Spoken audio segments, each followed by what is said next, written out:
What are some of your favorite experiences as an artist? Let's see. In Denver, one of my favorite things I did in Denver that I thought was really fun is the Damien Hirst exhibit at the MCA. They had a huge bash, and that was really fun to be with a bunch of art patrons that love modern contemporary art, non-safe art as I call it. That was one of the highlights of Denver art. And then this was a job, but I can't tell you how valuable it was working for, she has passed away, but a Denver, New York artist, Jolyn Dewsbury. I was her studio assistant. That was an amazing experience.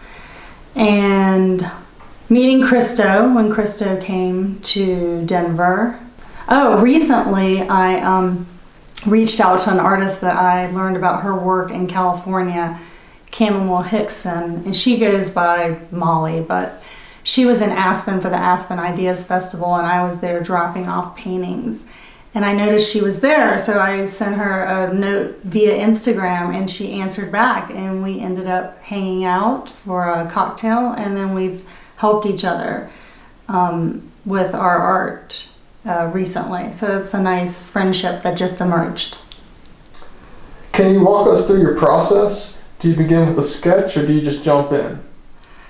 Well, it depends on what I'm painting. A lot of times I just jump in, especially if I'm staining a canvas or pour to get the basis of my painting. I spend some time re-gessoing canvases and then mix my paints, and I'll do a pour and kind of see what organically happens and start painting intuitively from there. If I'm doing representational work, then I'll draw. But for instance, I went to, they were beautiful this summer in Michigan. I went to the Upper Peninsula of Michigan, and we went to this area called Painted Rock, and we approached them via kayaks and took a ton of pictures. So I've been working on a series from that vacation, and what I do is I look at the photograph and do a charcoal drawing, and then I apply the paint. So it just depends on the subject matter. If it's more representational, I use a drawing, and otherwise if it's more expressionistic, I don't even worry about it. I just pour the paint and see where it takes me. How long do you spend on one painting? How do you know when it's finished? Well, how long do I spend on a painting? That's a great question. Picasso would say however old he was. So, do I want to tell my age right now? 51 years. And the reason being is it's a cumulative effect of all your experiences as an artist and a human being. So it does take a long time. However, I spend anywhere from 1 hour to 100 hours on a painting.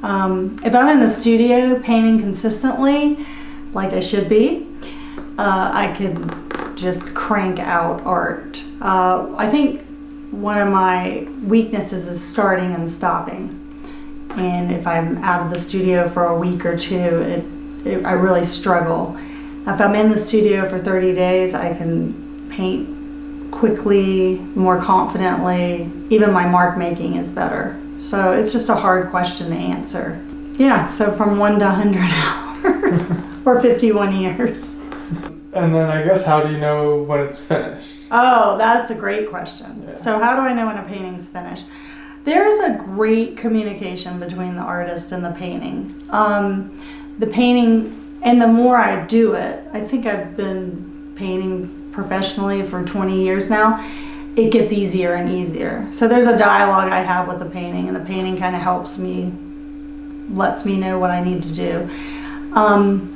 And when we stop having communication, I feel that the painting's finished. And then it moves out of my studio and to the world, and it's my patrons or viewers begin the communication process with it. But I feel like I've birthed it when the painting and I stop talking with one another.